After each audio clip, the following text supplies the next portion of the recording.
hours for this important legislation. Though in the other house it was discussed less than this time. But Rajya Sabha, being Council of States, after taking into consideration the session, this time has been fixed. And it's a very important legislation. You are all elders. You have got every right, if there is concern in your heart or your mind about your state, you have got every right to express it through a system. So please follow the timings that have been allocated. Every party is given time as per the allocation of their membership in the House. 1 minute this way, that way, that's a big issue. Will be, but liberal do not mean you go on this thing. Will be flexible, provided to the extent that everybody cooperates in that effort. And even the smaller parties also, they will also be given an opportunity, but they should also keep it in mind that the points which they want to make, they should first make them, and then later if you get time, then only you can add. Otherwise what is happening, they make other points, and by the time the chair says conclude, then they say, sir, the original point has been still this thing. So keep that in mind. And now, and I appeal to entire country is watching the House, like it watched on earlier two important occasions. So please keep that in mind and make best of your efforts to present your point of view. That's my appeal to all of you once again. And now we have Sri Anand Sharma ji. There are 6 speakers from your list. You might have discussed all this in your... I know. Oh, please. We have a portion.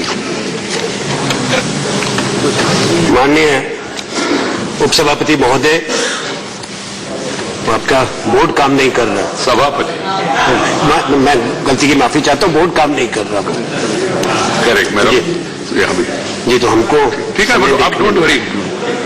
माननीय सभापति महोदय, मैं क्षमा चाहता हूँ, पहले संबोधन में बोर्ड की तरफ देख रहा था, भाग गया। गृह मंत्री जी ने अभी सदन में एक प्रस्ताव लाया है नागरिक सुरक्षा बिल में संशोधन लाने का। पिछले कुछ साल से इसकी चर्चा रही है।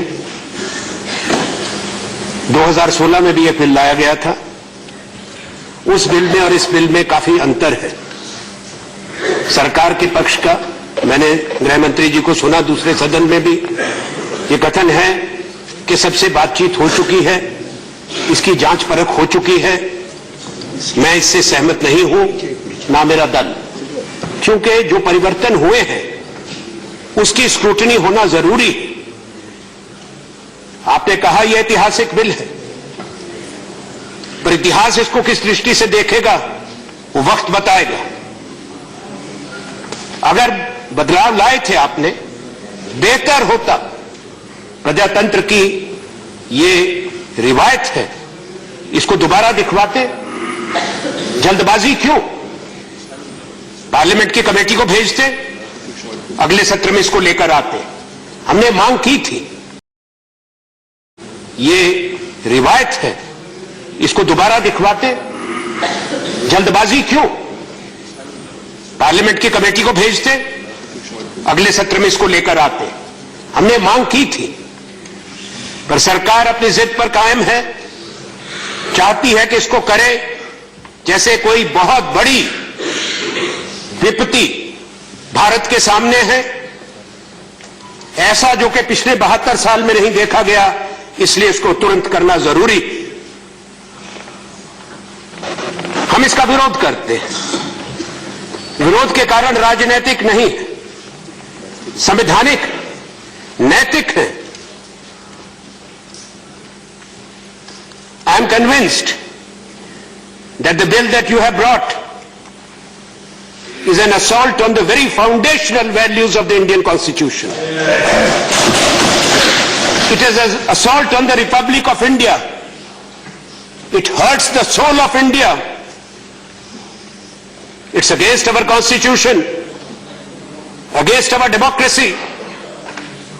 It fails the morality test. It's divisive and discriminatory.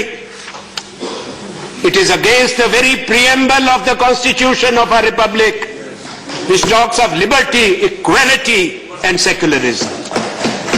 This is the reason I stand to oppose. नागरिकता, हिंदुस्तान की आजादी के बाद देश का बंटवारा हुआ था। नागरिकता की व्याख्या और कानून बनाने की आवश्यकता पर भारत की संविधान सभा ने व्यापक चर्चा की थी, जिसके राजेंद्र प्रसाद जी प्रथम राष्ट्रपति अध्यक्षता करते थे। Doctor B.R. Ambedkar drafting committee के चेयरमैन थे और संविधान की समिति के अध्यक्ष पंडित जवाहरलाल नेहरू थे, जिनका एक बहुत बड़ा योगदान और कुर्बानी हिंदुस्तान की आजादी में है। पार्टीशन की पीड़ा पूरे देश को थी। जो लोग उस समय थे नेता, जिन पर जिम्मेवारियां थी, जिन्होंने हिंदुस्तान की आजादी की लड़ाई लड़ी थी, महात्मा गांधी के नेतृत्व में राष्ट्रीय आंदोलन में हिस्सा लिया था, उनको मालूम था कि नागरिकता का बंटवारे के बाद क्या महत्व है। उसको सब इन्होंने समझा। पर सिटीजनशिप का कॉन्सेप्ट क्या है माननीय?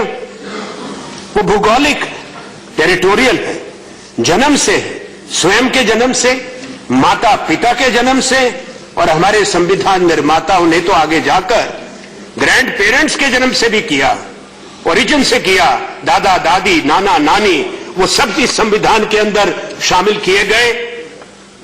धारा 5 से लेकर धारा 11 तक ये संविधान के अंदर सब कुछ उन्होंने उल्लेख किया है। कि माननीय गृह मंत्री जी ने अभी कहा कि जो विस्थापित थे, जो पीड़ित थे, बंटवारे के बाद क्या संविधान निर्माताओं का ये सम्मान करना है? अगर हम ये कथन करें आज 2019 में 72 साल के बाद कि उनको कोई समझ नहीं थी, उन्होंने इस पे गौर नहीं किया था, कुछ नहीं सोचा था, ये गलत बात है। जहां तक नेचुरलाइजेशन प्रोसेस का आपने जिक्र किया कि लोगों को नागरिकता दी जाए, उसमें कोई भेदभाव नहीं किया गया। भारत के संविधान में कोई परहेज नहीं है। हिंदुस्तान के बंटवारे से उजड़े और उत्पीड़ित लाखों लोग जो पश्चिम और पूर्वी पाकिस्तान से आए थे, उनको क्या सम्मान नहीं मिला? 2 प्रधानमंत्री भी बने। एक डॉक्टर मनमोहन सिंह जी यहां बैठे, एक आई के गुजराल भी थे। हमको मालूम परिवार टूटे थे, रक्तपात और नरसंहार हुआ था। गृह मंत्री जी, उनको न्याय दिलाना, बराबरी का अधिकार और समान अधिकार, ये प्रतिबद्धता भारत देश की थी, देश के संविधान निर्माताओं ने सुनिश्चित किया था। मैंने बताया स्पष्ट प्रावधान जो आप लेकर आए हैं, कोई नई बात नहीं। आर्टिकल 6 में लिखा है, मेरे बाद मेरे और साथी भी बोलेंगे, जो अच्छे कानून के अधिवक्ता हैं वो इसका उल्लेख करेंगे कि संविधान में मुख्य सिटीजनशिप एक्ट में नहीं, संविधान में इसका प्रावधान किया गया है। जहां तक सिटीजनशिप एक्ट की बात है, 1955 में आया, उसके बाद इसमें 9 बार बदलाव भी हुआ, संशोधन हुआ, पर मूलभूत जो हमारा संविधान है उसमें कोई किसी संशोधन से कोई परिवर्तन या कोई टकराव किसी संशोधन में कभी नहीं हुआ। आपने माननीय गृह मंत्री जी, इतिहास बड़ा महत्व रखता है। मेरा कर्तव्य बनता है सदन में उसको रखूं, क्योंकि आपने दूसरे सदन में माननीय हिंदुस्तान के बंटवारे का जिक्र किया और बंटवारे का दोष उन लोगों पर लगाया, भारतीय राष्ट्रीय कांग्रेस पर और उन नेताओं पर जिन्होंने अंग्रेजों की जेलों में बरसों गुजारे, कुर्बानियां दी और हिंदुस्तान की आजादी के लिए संघर्ष किया। ये न्यायोचित नहीं। मैं आपसे आग्रह करता हूं, राजनीति अगर आप कहते नहीं होनी चाहिए तो ये राजनीति भी बंद होनी चाहिए। वो महात्मा गांधी के नेतृत्व में था, उसमें सरदार पटेल, सुभाष चंद्र बोस, मौलाना आजाद, सब लोग शामिल थे। उनके स्वतंत्रता सेनानियों के संघर्ष को आपको उनके मत से, विचारधारा से कोई भी परहेज हो, पर इतिहास में वो अंकित है, उससे इनकार नहीं किया जा सकता। अगर वैसा करती है आज की सरकार, मैं कहूंगा उसको नकारना अन्याय होगा, इतिहास का अपमान होगा। इतिहास को बदला नहीं जा सकता। दुनिया में बहुत यह कोशिश हुई, कई सरकारें, कई शासक नया इतिहास लिखा है, पर वो लिख नहीं पाए, क्योंकि कोई भी जीवन में मनुष्य के जीवन का यही है, यही राजनीति और यही सच्चाई प्रजातंत्र की है। कभी ना कभी जब परिवर्तन होते हैं, सच्चाई और इतिहास अपने आप को पुनः प्रचंड रूप में प्रकट करती है। एक नजरिया मान्यवर उन लोगों का भी था जो गांधी जी और कांग्रेस के मत के विरोधी थे। उसमें मुस्लिम लीग थी, जिन्ना उसके नेता थे, हिंदू महासभा थी, विनायक सावरकर उनके नेता थे। टू नेशन थ्योरी जो बंटवारे की है वो कांग्रेस ने नहीं लाई मान्यवर। 1937 में अहमदाबाद में हिंदू महासभा ने प्रस्ताव पारित किया था, उसकी अध्यक्षता सावरकर जी ने की थी। 1938 में, एक साल के बाद, मुस्लिम लीग का अधिवेशन हुआ, उसमें partition of India resolution adopt किया गया और इसमें जी फजलुल हक ने मूव किया, जो बाद में इनके साथी भी बने, बंगाल में जो मुख्यमंत्री बने और पाकिस्तान के प्रधानमंत्री बने जाकर। उसके बाद अंग्रेजों की भूमिका की आप क्यों नहीं माननीय चर्चा करते? लड़ाई तो अंग्रेजी हुकूमत के खिलाफ थी। What was the role of the British? They gave veto power to the Muslim League and Jinnah after 1938। 1948 और 1943 के घटनाक्रम को भूल नहीं सकता हिंदुस्तान और इतिहास। द्वितीय विश्व युद्ध शुरू हो गया था, कांग्रेस ने विरोध किया था, गांधी ने भारत छोड़ो का नारा दिया था, कांग्रेस का नेतृत्व कैद कर लिया गया था, कोई नेता बाहर नहीं था 3 साल तक। सारी कांग्रेस को बैन कर दिया गया था, इलीगल ऑर्गेनाइजेशन कह दिया था, हजारों लोग जेलों के अंदर बंद थे, सूबों में कांग्रेस की सरकारें डिसमिस कर दी गई थी, इस्तीफे हो गए थे। तो यही दो संगठन आगे आए, वाइसरॉय लिनलिथगो को एक के बाद एक चिट्ठी देके, चाहे वो हिंदू महासभा थी, चाहे वो मुस्लिम लीग थी, जिन्होंने कहा we will help in the formation of governments in the provinces loyal to her majesty's government. क्या वो बंगाल में सरकार नहीं बनी? क्या वो सरकार आज के पंजाब में नहीं बनी? माननीय स्पीकिंग, रेस्पेक्ट हिम। माननीय, क्यों जिक्र नहीं आया कि हिंदुस्तान का बंटवारा इंडिपेंडेंस ऑफ इंडिया एक्ट जो house of Commons British parliament ने पास किया था उसके कारण हुआ? कांग्रेस को भी दोष देना गलत। आपको इतिहास अगर कोई नए लिखने का किसी को प्रोजेक्ट दिया है, कृपा करके ऐसा न्याय मत करिए, मेरा आपसे आग्रह रहेगा ये। पर एक चीज जरूर है, 1943 में औपचारिक रूप से घोषणा कर दी गई सावरकर जी ने, और मैं सारी ये बातें जो कह रहा हूं ऑथेंटिकेट करके सभा पटल पर रखूंगा ताकि भविष्य में याद रहे सच्चाई का। उन्होंने कहा, I have no problems with mister Jinnah's proposal for a two nation theory on record. महाराज माननीय, बाद में आज के परिप्रेक्ष्य में कहूं, जो 9 संशोधन आए 9 बार सिटीजनशिप एक्ट में, महत्वपूर्ण कई थे, मैं किसी को नगण्य नहीं मानता। नागरिकता दी गई, गोवा आजाद हुआ, दमन दीव आजाद हुए, पौंडीचेरी आजाद हुआ, वहां के जो नागरिक थे उनको नागरिकता दी गई। उसके बाद अफ्रीका में, कीनिया में, युगांडा में तकलीफ आई भारतीय मूल के लोगों को, सिलोन में आई, श्रीलंका में, वहां से उनको निकाल दिया गया। भारत सरकार ने आवाज उठाई, अंग्रेजी हुकूमत से बात करी, जो लोग यूके में जाके रहना चाहते थे, जो उनको वहां की नागरिकता मिली, और जो हिंदुस्तान वापस आना चाहते थे, जिसमें से माननीय गृह मंत्री जी बहुत आपके गुजरात में भी हैं जो कीनिया से आए हैं, बहुत हैं जो युगांडा से आए हैं, उनको सम्मान भी मिला, अधिकार भी मिला, नागरिकता भी मिली, जमीन भी मिली, कारोबार भी। तो ये कहना कि 72 साल में वो करोड़ों करोड़ों लोग उजड़े, उत्पीड़ित रहे और किसी सरकार ने कुछ सोचा नहीं, आप इसको लाने से पहले सोचते। सब सरकारें हमारी तो गलत रही, माननीयवर 6 साल श्री अटल बिहारी वाजपेयी भी थे देश के प्रधानमंत्री, कृपा कर 3 बार बने, एडवाणी जी प्रधानमंत्री रहे, इसी सदन में इस पे चर्चा हुई है, आप उसका उल्लेख भी करेंगे। मैं ये बात कहना चाहता हूं कि जब भी संशोधन हुए, जब भी नागरिकता दी गई, भारत की सरकार और संसद ने धर्म को कभी आधार नहीं बनाया नागरिकता का, कभी भी। इसलिए हमने कहा यह हमारे मूलभूत सिद्धांतों से टकराता है। Article 14 which guarantees equality before law and equal protection of laws. Article 15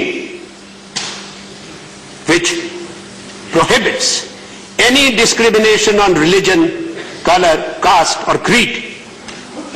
Given the time constraints, I am not reading it, I am just referring to these articles.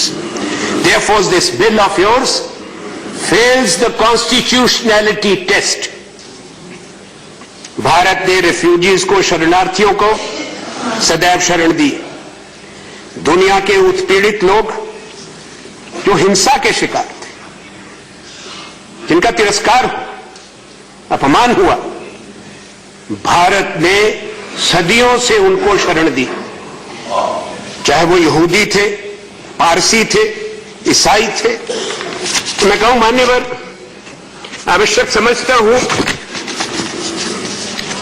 एक तारीख का जिक्र करना, 11 सितंबर का 9/11 दुनिया में आज कही जाती है, उसको अमेरिका पे जो हमला हुआ था उससे याद करके। पर पिछले 126 बरस में 4 घटनाएं हुई हैं, 9 सितंबर को 9/11। एक तो अमेरिका का हमला हुआ, मैंने बताया, एक 1973 में हुई थी, यह भी दुखद थी, जब चिली में सेल्वेडर एलेंडे को मार दिया गया था, 10,000 लोग कत्ल कर दिए गए थे मिलिट्री coup में। तीसरा जो अच्छा था, महात्मा गांधी का सत्याग्रह, वो भी 9 सितंबर 1906 को जोहानिसबर्ग साउथ अफ्रीका से शुरू हुआ था, जिससे हिंदुस्तान बाद में आजाद हुआ। तो जिस 9 सितंबर का मैं जिक्र कर रहा हूं, वो है 9/11 1893, स्वामी विवेकानंदा। आप स्वामी विवेकानंदा जी को मानते हैं, हम सब मानते हैं, पूरे देश को उन पर गर्व है जो उन्होंने कहा। हम हृदय से उनका सम्मान करते हैं, अधिकांश भारत के लोग, चाहे वो हिंदू हैं या किसी भी धर्म के हैं। स्वामी, पूरे देश को उन पर गर्व है जो उन्होंने कहा। हम हृदय से उनका सम्मान करते हैं, अधिकांश भारत के लोग, चाहे वो हिंदू हैं या किसी भी धर्म के हैं। स्वामी विवेकानंद को दुनिया मानती है। शिकागो जाएं, वहां के सिटी हॉल की हर सीढ़ी पर एक एक पंक्ति उनके उस भाषण की लिखी है जो वर्ल्ड रिलीजन कॉन्फ्रेंस में उन्होंने दिया था। और क्या लिखा था? I am proud to belong to a nation which has sheltered the persecuted and the refugees of all religions and all nations of the earth. I am proud to tell you that we have gathered in our bosom the purest remnant of the Israelites who came to southern India and took refuge with us in the very year in which their holy temple was shattered to pieces by Roman tyranny. I am proud to belong to a religion which has sheltered and is still fostering the remnants of the grand Zoroastrian nation. Unquote. I will not read beyond, but he has talked of religion, no discrimination ever by India. तो जिस देश ने ये कहा, आपकी क्या प्राथमिकता होनी चाहिए?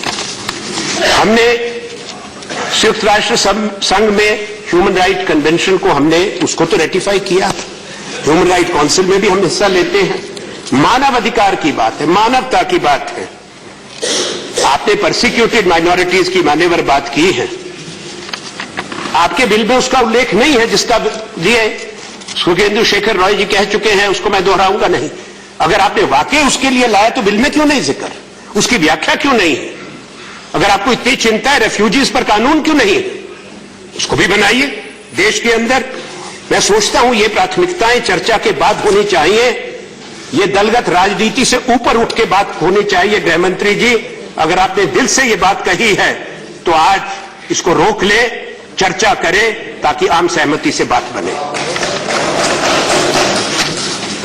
मैं समझता हूं कि सदन की, पूरे देश की संवेदना उत्पीड़ित मानवता के साथ है।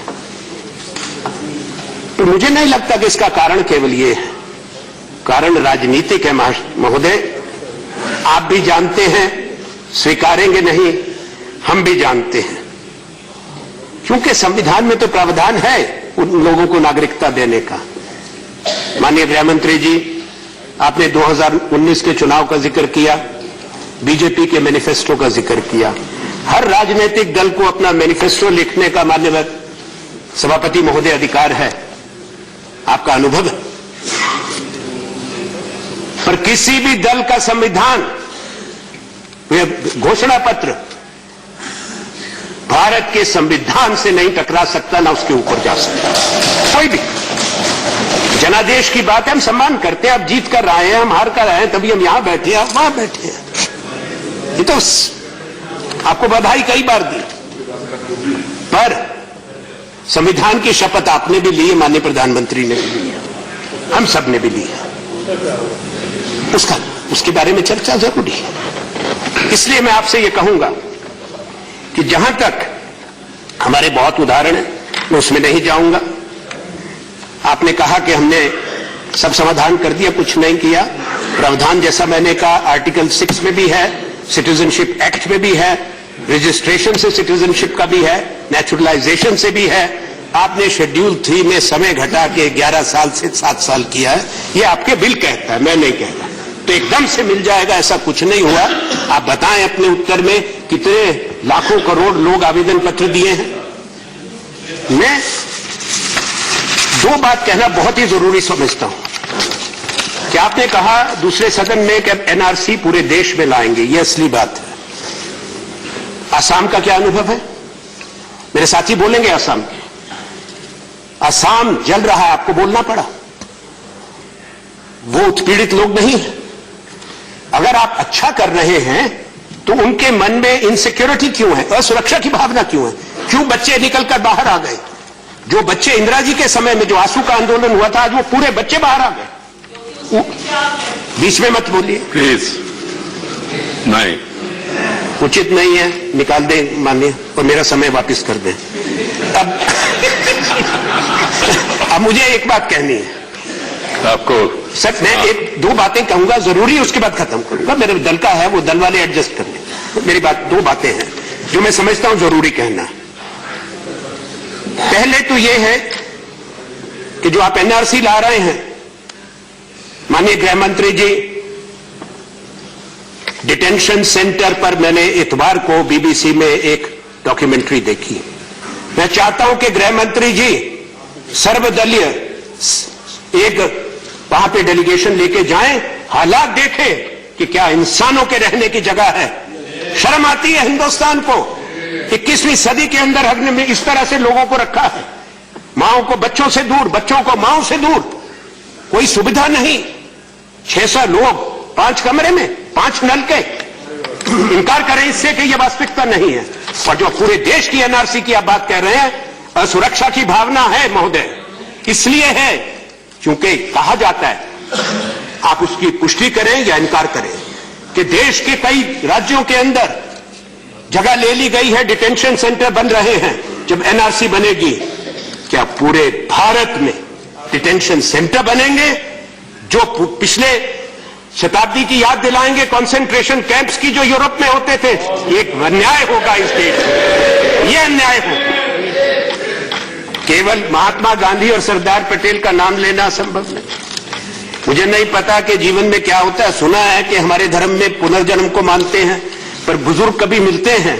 अगर सरदार पटेल आपके प्रधानमंत्री जी को मिल लिए तो बहुत नाराज हो, ये मैं कह सकता हूं। गांधी जी तो दुखी होंगे ही कि मेरे 150 साल मना रहे हो और ऐसा करते हो।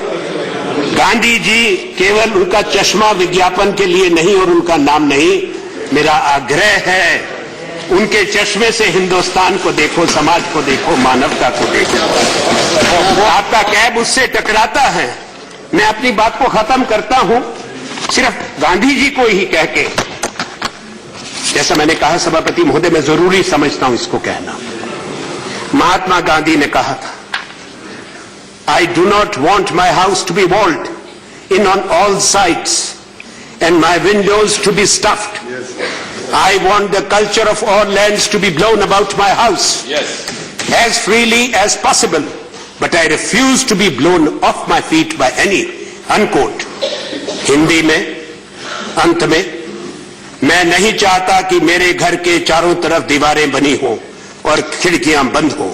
मैं चाहता हूं कि सभी देशों की संस्कृतियां मेरे देश में यथासंभव मुक्त रूप से आए, परंतु मेरी संस्कृति भी अक्षुण्ण रहे, इनका सम्मान करें। मैं आपका धन्यवाद देता हूं। गृह मंत्री जी गौर करें, आग्रह यही है जल्दबाजी ना हो। कोई ऐसा वजह नहीं है कि आप इसको राजहट को छोड़ें, इसको कमेटी को भेजें, सबसे बात करें, ताकि देश में जो भावना है केवल शब्दों से नहीं आपके एक्शन से खत्म होगी। जो हमारे बच्चे सड़कों पर हैं, लोग परेशान हैं। धन्यवाद। जय हिंद, जय Bharat. Thank you, Anand Sharma ji. You have taken 24 minutes because you said the party will take care, so it will be taken care.